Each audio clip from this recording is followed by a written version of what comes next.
W- Welcome to the Absa Art Hot Spot and our first digital opening. To introduce myself, I'm Dr. Paul Bayliss, an Absa's Art and Museum Curator. The impact of COVID-19 has caused everyone across the globe to change their behavior, to keep us safe as we maintain our social distancing. And that's no different here in the Absa Gallery. But that does not mean we have to stop doing what we're doing in terms of identifying, nurturing, and supporting young artistic talent from across the African continent. Instead, it has provided us with the opportunity to do things differently. For the first time, we can now bring the Absa Gallery and the experiences of what we have within this fantastic space into your own living room for your own enjoyment. To you that have joined us this morning, thank you very much. If this is your first time, even a warmer welcome to you. I'm going to ask you to sit back. Hopefully you've got a warm cup of coffee with you and join us for the next 30 minutes as we walk through this fantastic exhibition here in the Absa Gallery. Today we're going to be celebrating one of the rising voices across the African continent in terms of the artwork. And that is our 2018 Absa L'Atelier winner, Marguerite Kirsten. And we're going to be opening her solo exhibition here, which is entitled Dignifying the Diseased Body. For those that are not aware of the Absa L'Atelier and what it is a partnership between Absa and the South African National Association for the Visual Arts. It is an art competition that has been running across the African continent for 34 years, and it provides an opportunity for young artists to build the brand.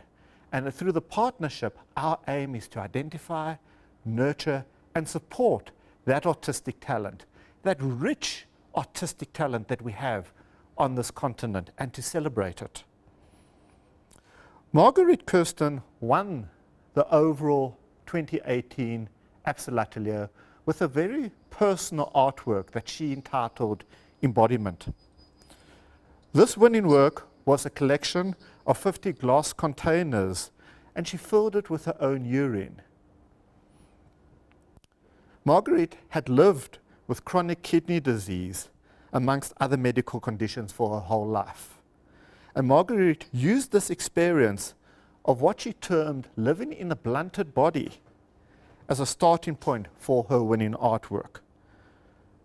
This artwork was informed by the internal workings and disappointments of living in that blunted body. What she's now done is she's built upon that winning artwork. She's taken it, that single work embodiment, and she's now expanded that narrative into this exhibition that we have here today, Dignifying the Diseased Body. And this can be described as personal, powerful, and honest. This exhibition, and we will be walking you through it shortly, comprises of a large number of wall hangings and installations. The exhibition firstly takes a deep dive into the psychological experience of living with a chronic or serious illness.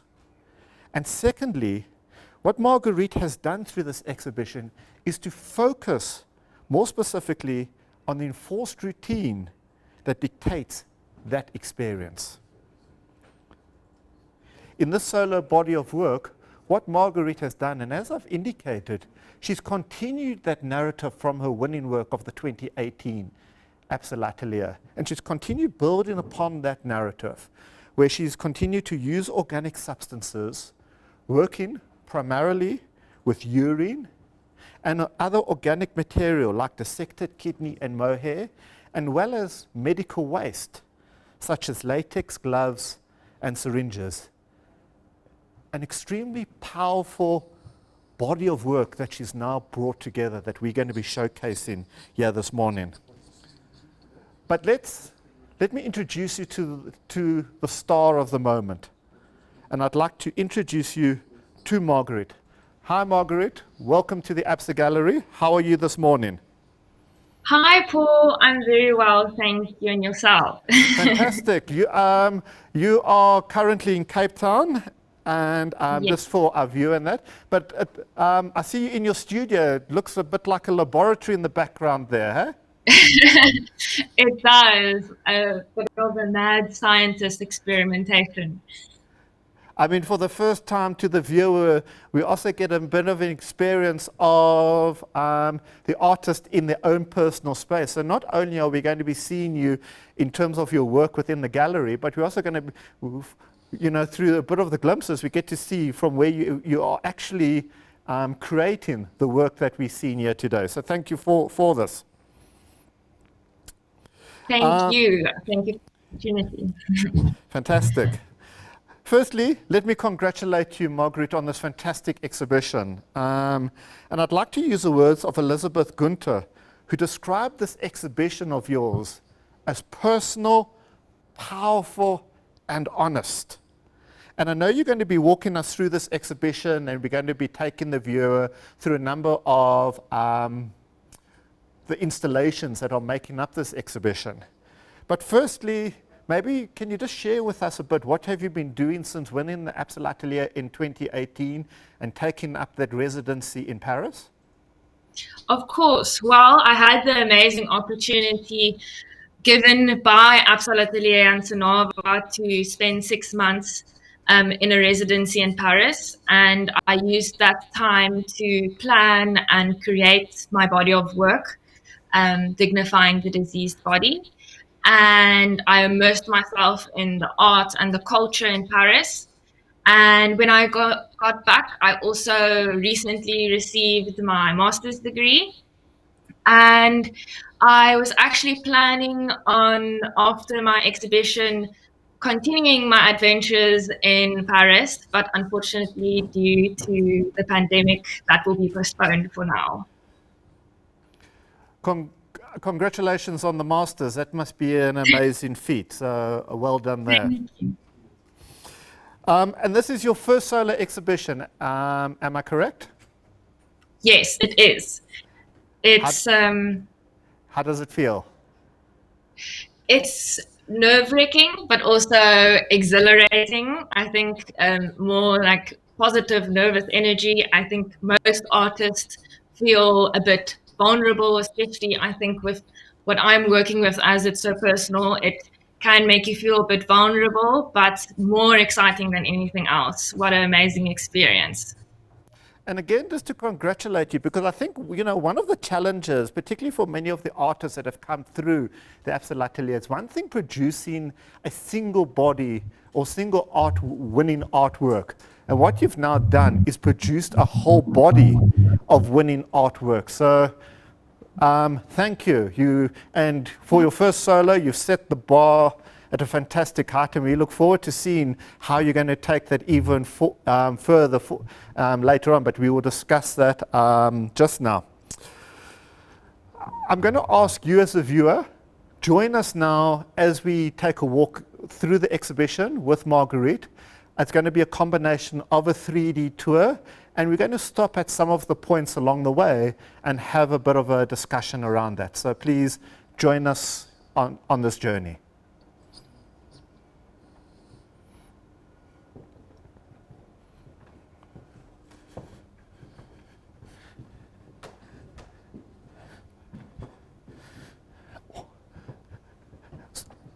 This must be moved.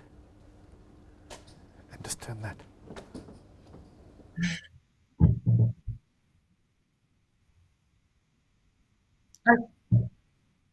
Okay, so welcome to my exhibition, Dignifying the Diseased Body.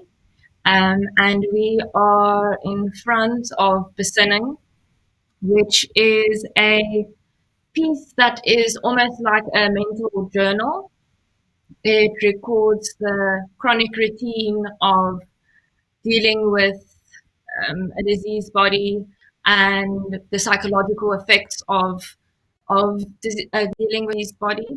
And so Besinning really is the what I use like shapes to frame that idea of the psychology behind it. And living inside that body. So it's taped around with a copper that's antimicrobial, which is health, but also tapered and bursting at the seams, trying to, where the disease tries to come out, but also trying to contain it. So it was a therapeutic experience for me to create this piece, and yeah, it was a truly, really a reflection, and that is also in the title, Besinning, which I decided to use an Afrikaans title because it is my mother tongue, and it was that's how I think. That's where my diary was in Afrikaans, so I felt that I had to call it Besinning.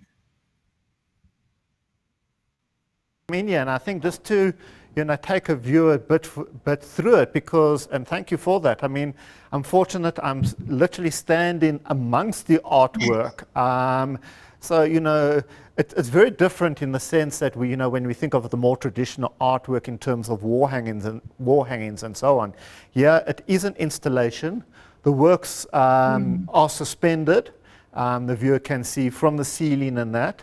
And it does. I mean, it looks, almost, I don't say almost, it does look scientific in the way where you've sliced various kidneys and you then mounted them in these frames, and it's done in that sense of, as you said, a journal, allowing one to almost read through where what you must have been going through living with that kidney disease.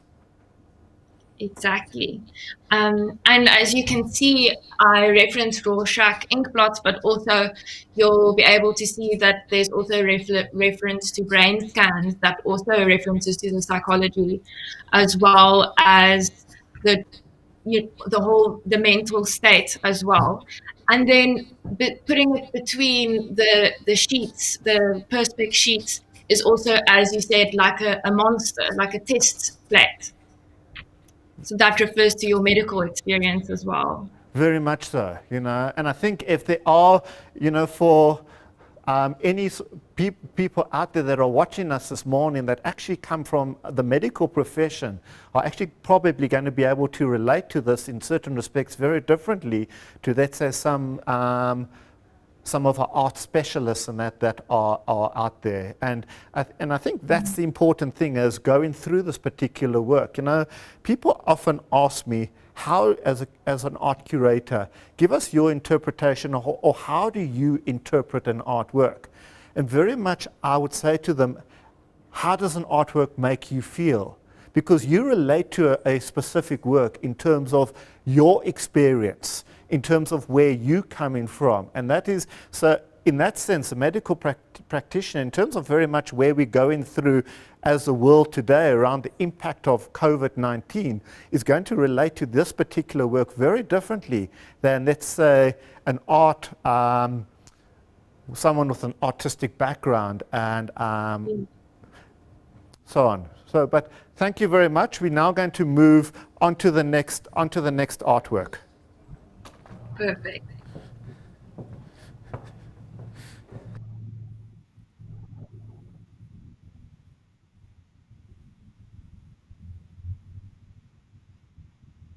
So next we have specimen, which in the name it is specimen. It's feeling like a specimen, and it is it's the dissected kidney references to being dissected, being probed, sticking out like a sore thumb sticking out of the wall.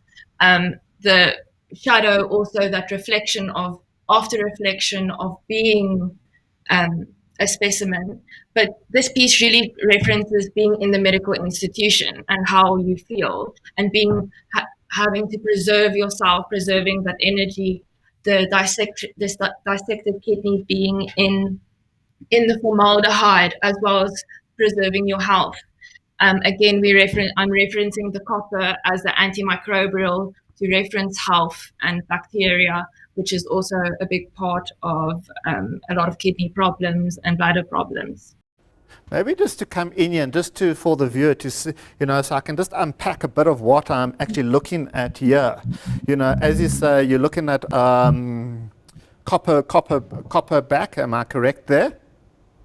Yes, it's copper at the back, and then it's a test tube. So I can see the test tube that then coming out and exactly. filled within that test tube is what you pig kidney for maldehyde. Am I correct? Formaldehyde, yes, and Yes. as well as sealed with a bandage, which is also referencing to the wounds of taking tests and being taking blood tests, being bandaged when you they do a biopsy. So it really is a I mean, and yes.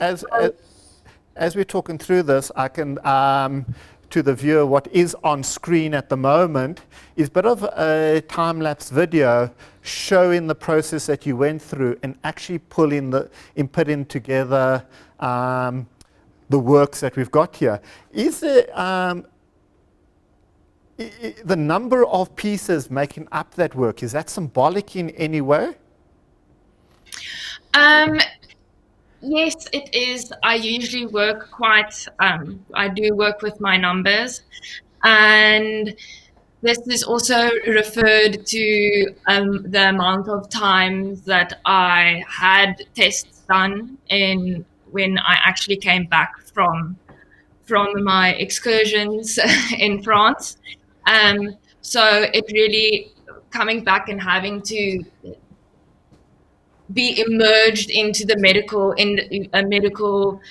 industry again. It was quite uncomfortable and something I had to wrap my head around, and so that's why I chose to use the blood tests and tests I had to go through in those months coming back. I mean, just to maybe share a bit with the viewer as well, because just to share the experience of what I have while standing here, I feel almost, and I know it's what you've tried to bring through the work, is almost that sense of being in a laboratory or a doctor's room, and I almost feel that while I'm looking at this particular work, I'm about to be jabbed with a big syringe somewhere, that sort of uneasiness that comes with it. And I'm not one who actually likes injections or anything. So, even starting to stand here, I can start sensing my palms are starting to sweat a bit and that, waiting for that needle to actually prick my skin. So in that sense, you've brought through the emotion and that discomfort that you're having to live with and continually go through in terms of the continued medical tests that you've had to be with. Yeah, no, it's definitely. I think that there's also comfort in the numbers, the amount that you have to start doing it. That does make you feel there is more comfort in, but it is also always. I don't think anyone. I surely am not used to. It's never a comfortable experience being pricked by a needle or um, being getting your blood pressure. Even that the I'm very claustrophobic, so even the band around my arm completely, yeah, it's a feeling of claustrophobia essentially. Very much so. I think we're going to quickly move from this particular work through to our next installation. So please join us.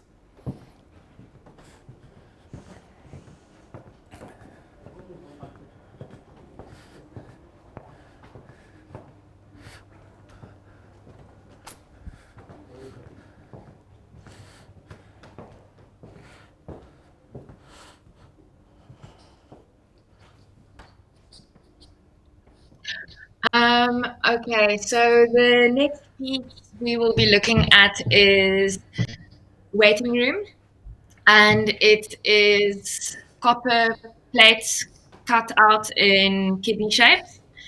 And as the ureter, there are mohair that I knitted, and then it coils down to a ball. The specific number is important. There are 62 of them. And it was the experience that I had sitting in the waiting room.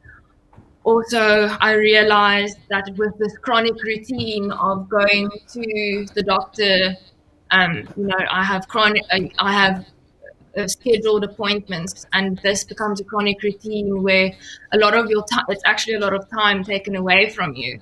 And so by documenting how many times I realized that I've been there in the hospital or in the doctor's room, there are these balls of wool. You can knit a block for the children's hospital to create blankets.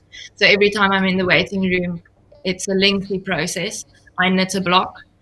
And so again, it was really reclaiming that time and find out of that chronic routine, finding dignity in that I actually did some good in the time that I felt that I lost.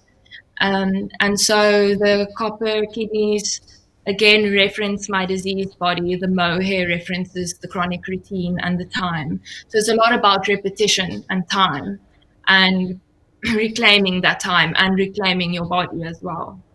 And so, and it is a lot softer work. I mean, as you standing here in front of the work and engaging with it, you know, I mean, you've used the copper plates very much that you brought through from specimen that form sort of the basis to that particular work.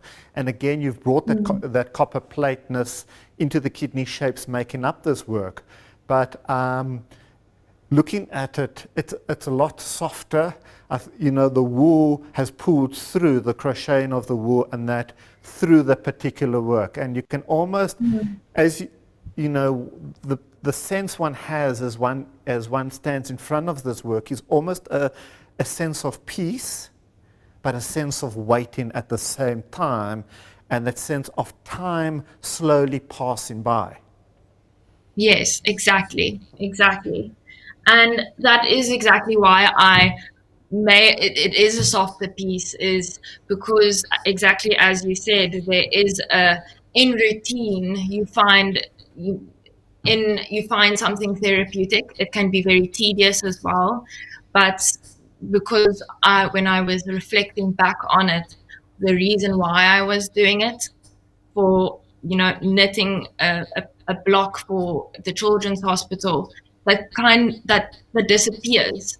The good that you're actually doing it disappears, and it all turns into frustration. So I repeated that routine to reclaim that peace of mind and to put it in the present. One of the things the viewers might be asking as they're looking at this is it symbolic that you've chosen the color red for the wool? Yes, it is symbolic. I mean, red firstly, it's a very frustrating color, or like alarming color, as well as I feel red makes me nervous. But also there's also a sense of blood. It references to blood. It Yes. references to the body, being inside of the body. So yeah, the color is there is a definite reason for the red, and it brings a softness to it, but it also brings an alarm to it. And I think the red is what brings that bit of abject rather than the sublime, but the mohair brings the softness to it. And almost with the wool hanging on the floor, and and the way it's been entwined at the bottom with no sort of end, very much is reminiscent of time in that sense, where time just keeps going on and on. There isn't really an end point when we think of time in that sense. Exactly, it's a chronic routine. So you just keep on knitting. You keep on going. It's a vicious cycle. Unfortunately, it's something you have to keep up and keep doing all the time. So it is that thing of it. It's an endless cycle. Fantastic. Thank you for that, Marguerite. We're going to just continue walking a bit through to back to where we started.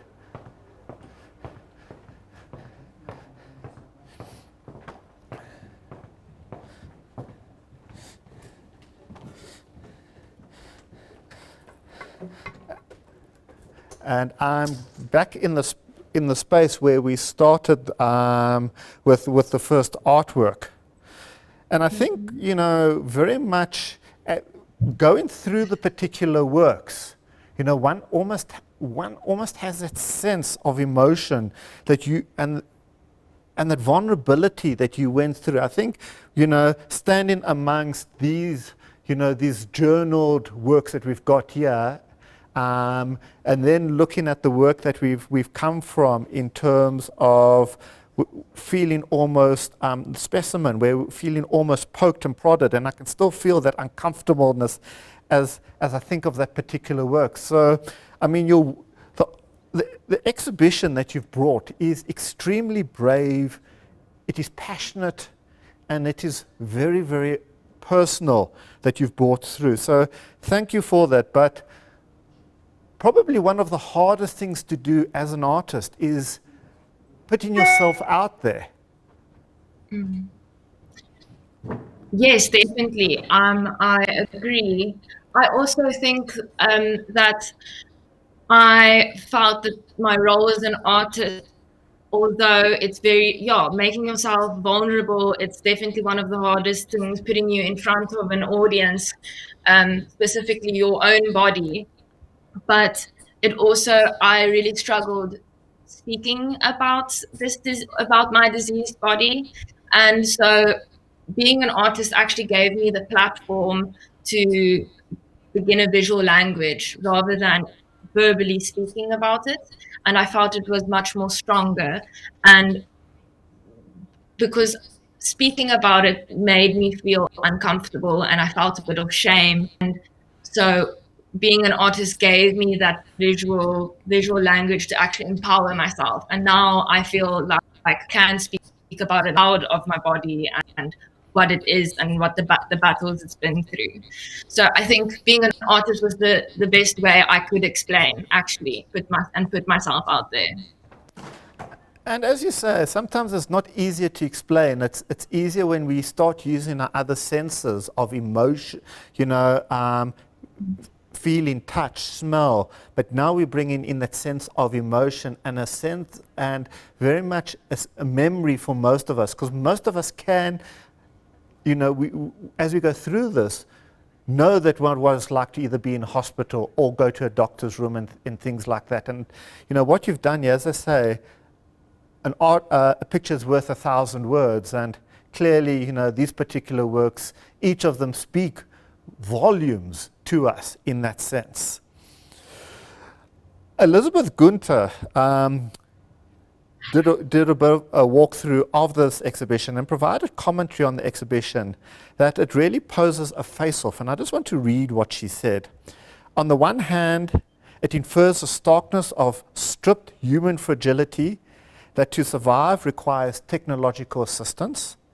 But on the other hand, we encounter in Marguerite's work faculties that are markedly human, that are soft, and that are imbued with poise, dignity, and a quiet, beautiful solemnity.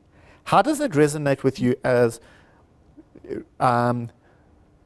because it becomes almost impossible to separate you from your work? I think I definitely resonate, of course, mostly in a medical way. But there's a saying: when you go into the hospital, you have to leave your dignity at the door, and it's really uncomfortable and hard to do that. I think anyone feels uncomfortable, especially in the you have to talk about one of your biggest vulnerabilities, and so it has this that's in art term, it is the object of that, really having someone to, you know, put a catheter, something like that, and then you have to find some kind of acceptance in that, and that's where that softness and beauty comes from, finding some light in the situation as well. So through the images that I create, that's how I therapeutically work through it, and I bring the softness and the beauty and the quietness of the chronic process of having a diseased body. I suppose most of the viewers might ask, we can understand the process that you've been through living with a chronic condition. But why bring this particular subject matter into an art exhibition? Well, as I think that, actually, to use an example, the COVID-19 that we are in now, and I'm referring to a art term now, abject, which is essentially to cast out. So with this infection, we need a visual thing to cast out, and so we use a human, someone who is sick, to cast out, or to display or act upon our repulsion, or not repulsion, but to stay away. And so this piece is actually for the viewers. It also mirrors their uncomfortability towards diseased body, but also their own disease. If they, we are all ephemeral. We all have an ephemeral nature. We're all going to end up in the same place. So essentially, it's just reminding the viewer of their mortality. I mean, you've also been working on this. It's a condition you've been living with for many years, and it's something that you expanded that narrative from your winning work embodiment in the 2018 Absa L'Atelier. But it's this sort of timeless as well, that that this exhibition is taking place during a time what the world is going through due to a global pandemic such as COVID-19 as well. Exactly. It is definitely fitting to resonate to as well. And then, what would you want each of the viewer to take away from this exhibition? As an artist that's put this together, you've brought a lot of your personal self, your personal identity into this work. What do you want them to take away from the space? As I quickly mentioned before in the previous, is Memento Mori. It is essentially the reminder that of our mortality, and for a viewer to be reminded about their mortality. We are going to end up in the same place. We are all, if not by disease, by frailty, of old age, but we all end up in the same place, and we all have vulnerabilities. And so this is just a way for the viewer to also feel okay with the normal being, not being normal, that what you perceive to be normal. So if it's a diseased body, or if it's body dysmorphia, or it really, they can resonate to it in any different way. I specifically use my diseased body, but it could be any flaw, actually. I think, probably one of the challenges one would face is, and without being too controversial here or anything, most people, when they think of art, we think of pictures on a wall, prints, paintings, things like this. And suddenly, as you come into the space, and to the viewer, we would encourage you to, after this, go through in more depth through the 3D tour. You're suddenly confronted with the rawness and at times unmasked harshness of these artworks. What would you say to them, or what message would you want to leave with them? I think if they're having an uncomfortable experience, that is, if the work what they see is making them uncomfortable, that's exactly how they're supposed to be feeling, because having a diseased body is very uncomfortable. It's very uncomfortable to talk about. It's very uncomfortable to not know what's wrong with your body. So I think feeling uncomfortable is the abject experience they're having looking at the work. So I would say, as you also earlier said, whatever you're feeling is a valid feeling. It's, if you're confused, that's also good. We're all confused about our bodies. So I don't think there is really a exact emotion that I should say you should feel. It really is also, it's about the mind. It's for me, it was a psychologic therapeutic experience. And so hopefully it could be for the viewer as well. And so true. I mean, we don't necessarily, as individuals, we always want to be in control. And we don't necessarily have control over our own bodies. I mean, I know myself getting older and older, and suddenly my body starts doing things not always slightly, sometimes very differently to how it used to function. So in that sense, I agree with you. All of us can relate, and it does make one uncomfortable. And for that, Marguerite, thank you very much. So this has been most insightful, and just again to congratulate you on a fantastic exhibition. It's been a humbling experience, as a curator, to have journeyed with you over the last 2 years, from when you walked off that stage at the 2018 Absa L'Atelier to where you are now with this body of work, and as I can say, a body of winning works, but at the same time having put yourself out there. So thank you very much. Thank you for joining us, and we really look forward to seeing what you're going to be doing next. Thank you so much. I'm so excited. To our guest, Marguerite, and the artist of the moment, thank you very much. To each of you that have tuned in this morning, thank you for joining us. I'd like to encourage you to visit the art page on absa.africa, download the 3D tour, spend some time going through it. Embedded within that 3D tour, you will also see a number of interviews with the artist where she unpacks the works in further detail. Lastly, I'd like to encourage you to tune in with us on Monday, the 1st of June at 10 o'clock. And Marguerite will be giving us a personal masterclass from a studio.